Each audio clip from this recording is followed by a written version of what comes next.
Welcome to the Human Capital Leadership Podcast. We're your source for personal, professional, and organizational growth and development.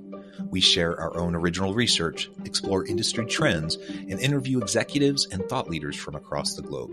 Please join us often for practitioner-oriented content around all things leadership, HR, talent management, organizational development, and change management. Maximize your personal and organizational potential with the Human Capital Leadership Podcast.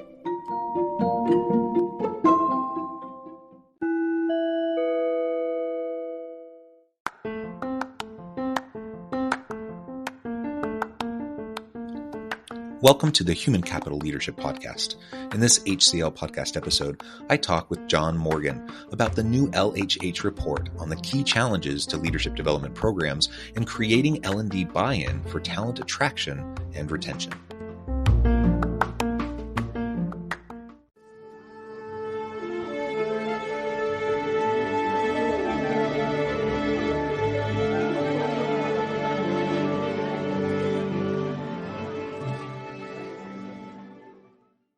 John Morgan, welcome to the conversation today.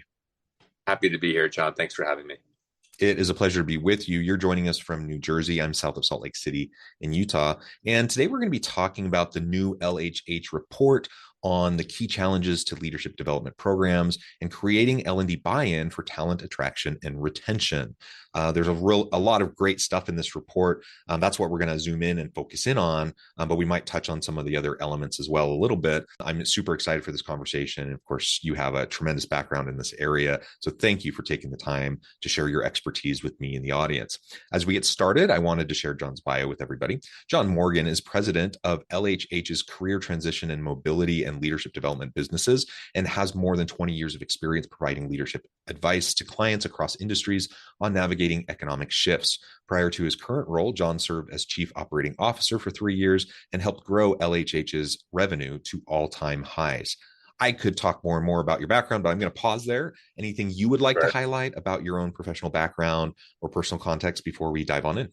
That's very nice. Thank you very much for the intro. And, just really briefly, I've been in the human capital industry for my whole career, which is 25 years. And I always like to think of myself as a blend of, I run a large human capital business, but I'm also a psychologist in training. So I have a master's in organizational psychology and also an MBA. So I've just always been fascinated by human behavior at work, which is really why I do what I do. So happy to be on the show.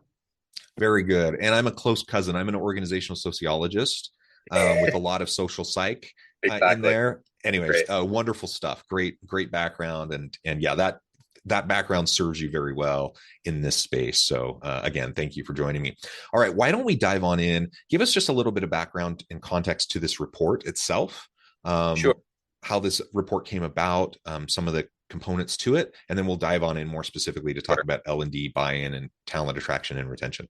Absolutely, yeah. So at LHH, we really do quite a bit of research to help sort of guide the work that we do, and the work that we do is really in three areas. I mean, if you really simplify it, the work that we do is we help our companies, our clients recruit talent, develop talent, and transition talent when they have to exit an organization.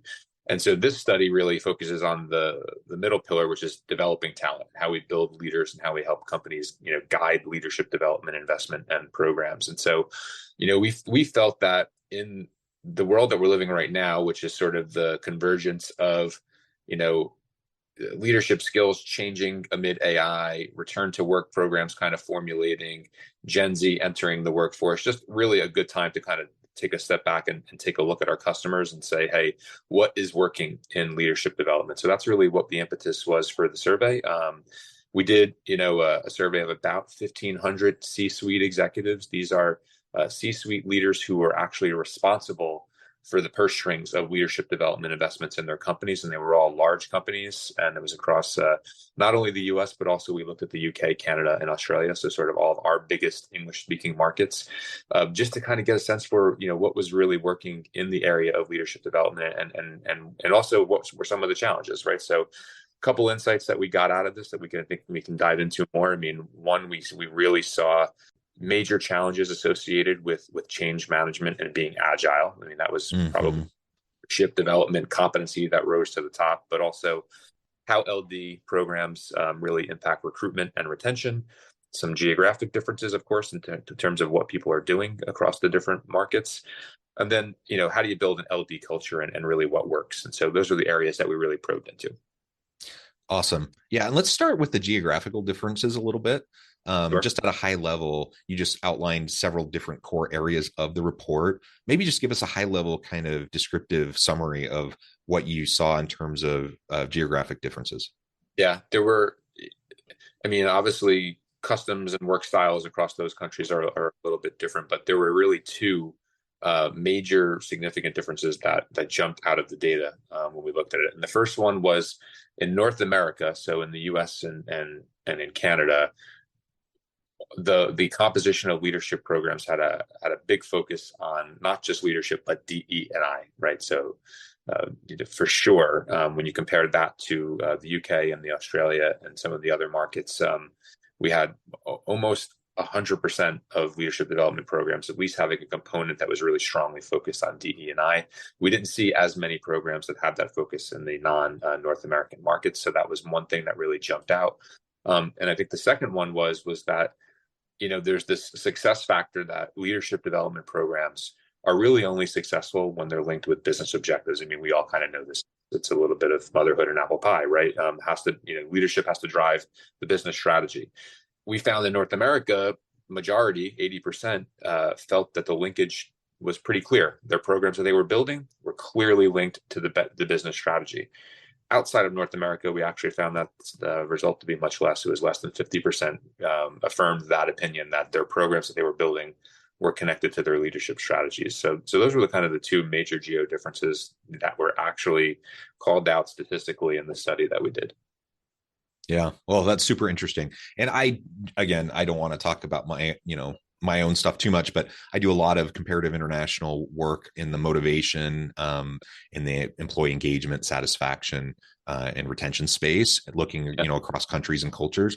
And so that is just, I'm always fascinated by that, and to see different data sets and how these differences manifest. Super, super interesting. Anything else you want to say about that generally before we dive on in more specifically to the buy-in piece? It wasn't a huge surprise to see the DEI component obviously come up in North America, because I think, companies that are based in North America, I think, are a little bit, behind in that area, right? And I think, the focus on that is actually encouraging to see that lots of companies, despite some of the recent government rulings, by the way, which some of these programs are the question, what we're seeing in the research and anecdotally with our customers is that, almost all of our clients are really focused on building out this agenda, at least as a component of what effective leadership looks like. And that's really nice to see. Well, let's talk about the buy-in piece here for a minute, because organizations can spin up training and development, leadership development programs.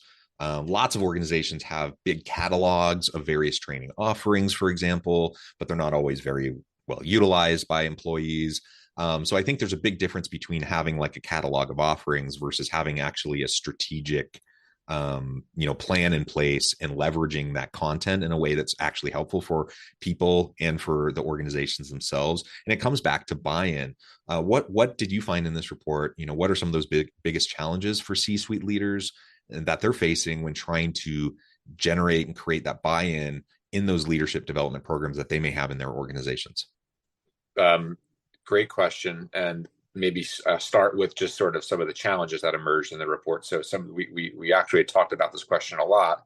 And the interesting thing was that we saw several challenges emerging getting that buy-in or even participation, or whatever you want to call it, in the program that they were actually building and trying to fund.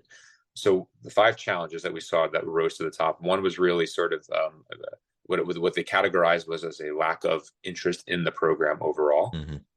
Second was lack of awareness. Right? Third was a perception that the resources in the program were not adequate. The fourth was that piece around lack of clarity around connection to the actual business. Last was perceived lack of measurability. Right. So all the things that a CEO that they're coming to say, hey, we need to do this program. These are the questions that the CEO is going to ask. Right. I think what's really great is what are the solutions, to those that we found in the report, right? So I think one, let's start with the impact of measurability. This has like been the holy grail for any program that you're going to do for a Yeah. long time. How do you demonstrate to, the CEO of the company who's going to ultimately fund this, or the CFO, that you're getting value from leadership development in a quantifiable manner, and so we've made tremendous gains in the way we design programs now, because of the fact that we have the benefit of AI, big data, and lots of different digital tools that we can actually quantify things that we couldn't quantify in the past. So I'll give you the example of most leadership programs have a coaching component. Really always hard to quantify the impact of coaching, but any practices it knows that it's the single best development tool on the planet, right? But how do you quantify it? Well, now in 2023, every leadership development program has a one-on-one coaching component, and we're actually using digital platforms to measure that, so you can in a real-time way see what's the person working on and what is the connection to the behavioral competency that they're trying to gain improvement on to the actual business. And we're able to do surveys to quantify the impact of the business on dollars. And when you're able to do that at scale in a company, you get reams and reams of data. You're not just talking about 20 people going through a program. You're talking about coaching being democratized to thousands of people in a company. So you can really then come with data that's measurable. It says, here's the X to Y. Here's the impact that we've made. Mm-hmm. These volumes and getting, C-suites to invest more in leadership development. And then the other challenge is really, I think, how do you overcome this is you need real executive sponsorship to create a culture for leadership development. And I'm not talking about the CEO doing a video and saying, have at it, guys. I'm talking about, the CEO or the executive sponsor of a leadership program personally talking about how leadership development impacted them and got them to the role that they're in, and telling their story and being vulnerable. Companies that do it this way really drive then a culture of commitment to development. And that's what I think, ultimately you asked me, like, what's the impact on attraction and retention? And the research is clear. I mean, people want to go to companies where development is a priority. It's the number one reason why people join. It's the number one reason why people leave. So if you get executive sponsorship at the top, that's real and authentic. I mean, then you can start building a culture where feedback's accepted, where vulnerability is accepted, and where actually, it's an honor to go to a development program and not a chore. So. Yeah, that's a big key there. It's an honor, not a chore. And I've seen that in so many organizations where it really is seen as this instead of additive element to help you do your job better and to help you have opportunities for advancement in the company, it actually is a distraction. It takes your time. It takes you away from your normal job. You don't really see the clear benefit of being involved in it. And of course, employees aren't going to be as excited about being involved in that kind of a program. And of course, C-suite executives aren't going to be excited about that program because the ROI is not going to be there for them. Exactly. Yeah. Well, very cool. And so you started to touch on that, the impact on talent recruitment and retention, just briefly. Let's delve into that a little bit more. You mentioned, how everyone wants to go work for an organization that has a commitment to learning and development that's going to help them develop further in their career and have opportunities for growth and advancement. I think pretty much most people want that in their careers and in their jobs. I do think most organizations and most leaders see that as an important component and that they want to offer that. Yet that sincerity piece that you've mentioned a couple of times now is really important. I think many C-suite executives, they want to be an advocate for these types of programs. They want to be a supporter of them, yet it doesn't come across that way, based on how they're manifesting their support. So, taking good intentions, that's good, but how do we translate, good intentions over to actually impactful practice in generating that kind of perception of C-suite level support for an L&D program to get people more excited for it? Yeah. Well, I think it goes by, not only, as we said, being a visible advocate, not just once, but continuously.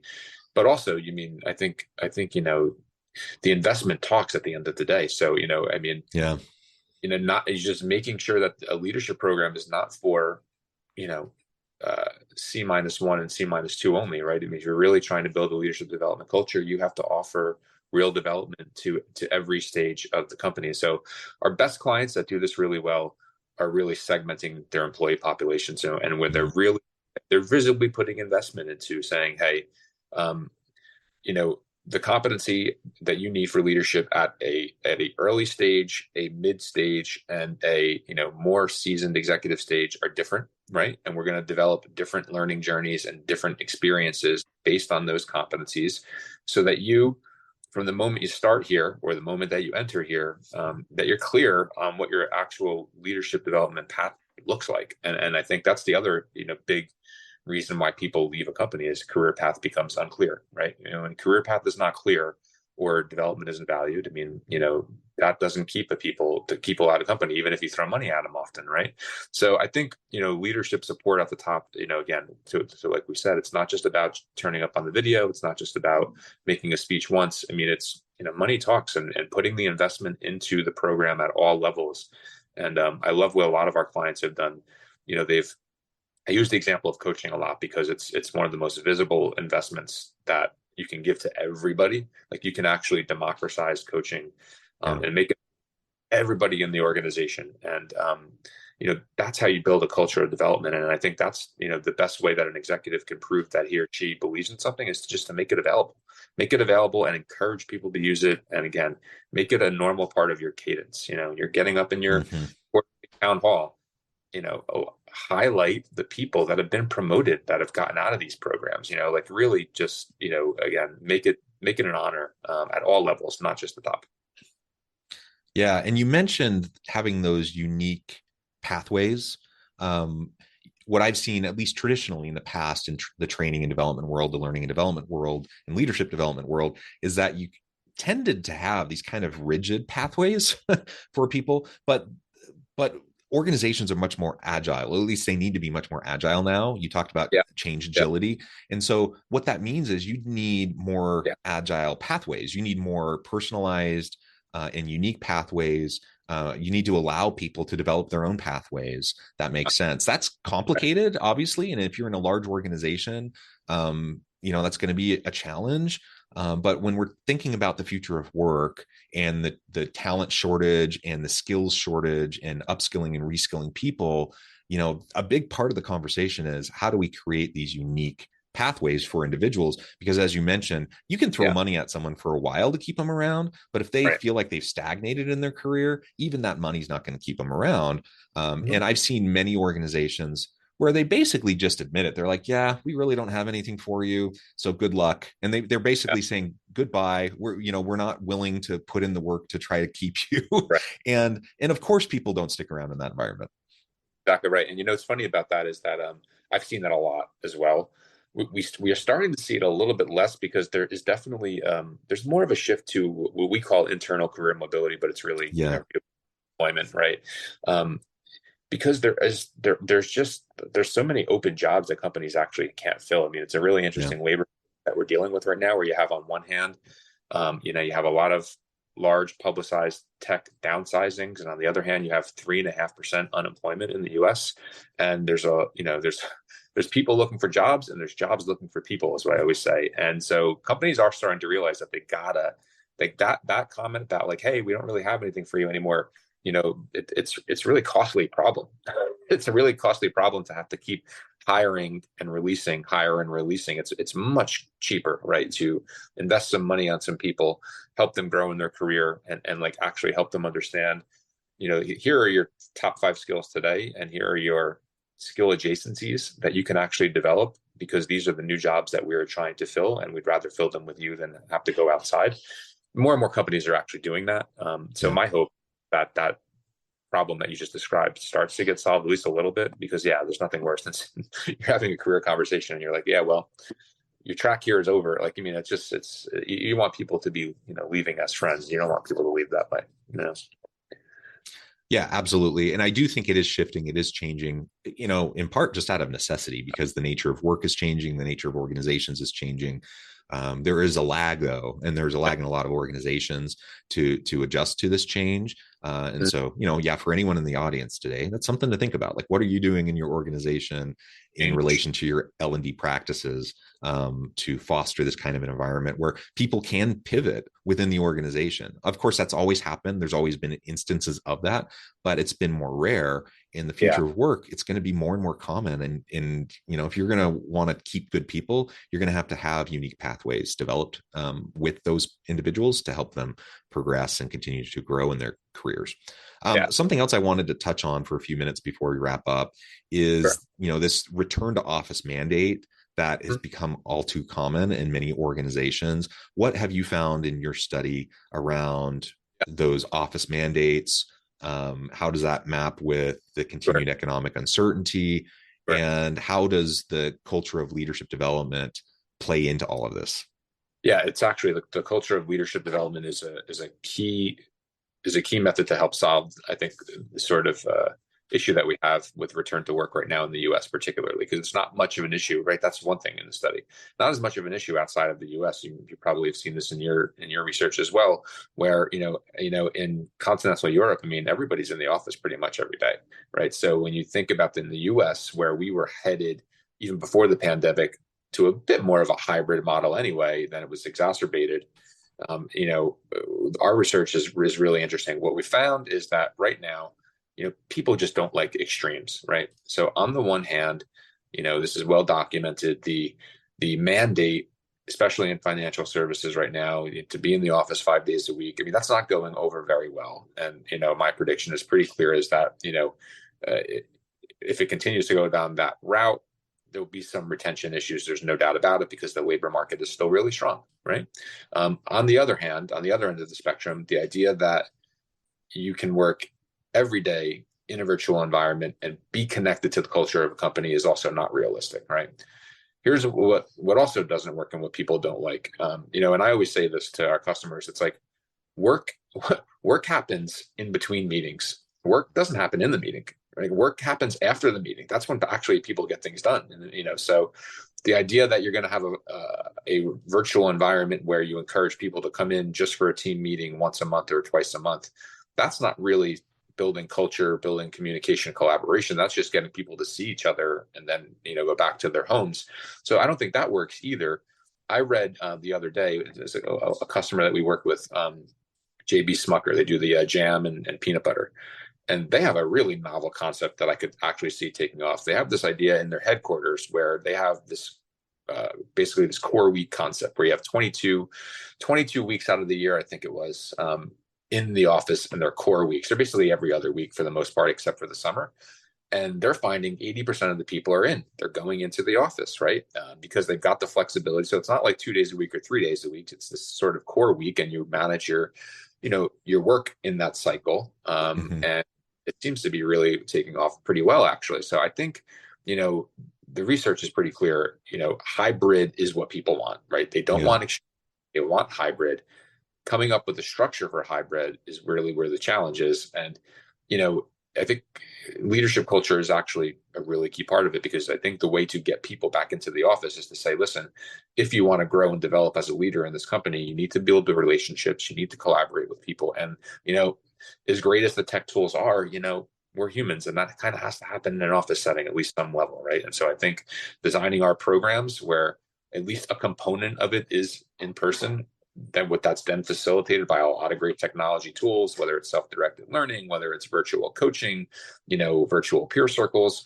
But when you're learning as a cohort, spend some time together in the office, because leadership development should mirror work at the end of the day, right? And how work actually happens. Yeah, absolutely. And that flexibility piece is key, right? You've mentioned that a couple of times. So Exactly. Whatever the hybrid version of work looks like in your organization or within particular teams and segments of the organization, there needs to be an element of flexibility there, and it needs to be adapted to the needs of your team, right? Of your organization. There's not a one size fits all here.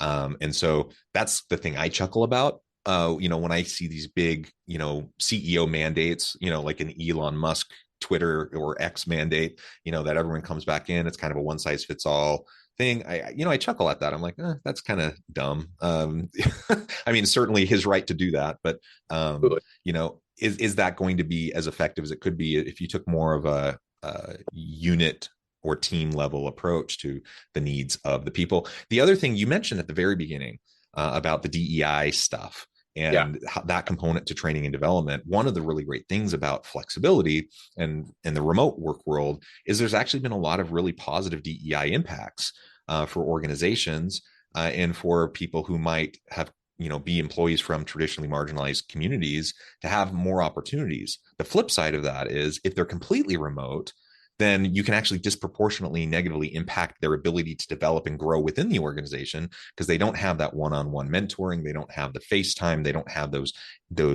organic interactions that happen in the workplace. So this is it's a challenging thing that you just have to balance and work out within your team. And again, no one size fits all. Absolutely right. Absolutely right. Well, John, this has been a real pleasure. I note the time and I need to let you go here in just a minute. But before we wrap things up for today, I wanted to give you a chance to share with the audience how they can connect with you, find out more about your work, and then give us the final word on the topic for today.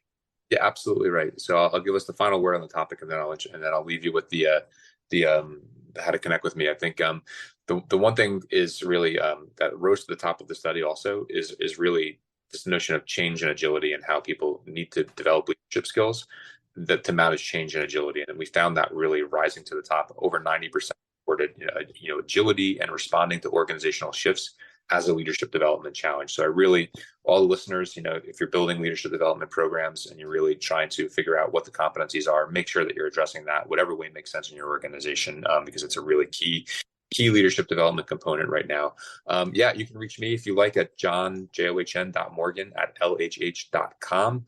I'm happy to, reach out to any of your listeners and viewers to talk about leadership development or to talk more about LHH and the work that we do and the research that we do. Our website is lhh.com, and just thrilled, John, that you had me, and I'm happy to come back and talk about any of the work that we do at LHH in the future. So thanks again. Wonderful. Thank you, John. You're welcome back anytime. I encourage the audience to reach out, get connected, find out more about what John and his team at LHH can do for you. And as always, I hope everyone can stay healthy and safe, that you can find meaning and purpose at work each and every day. And I hope you all have a great week.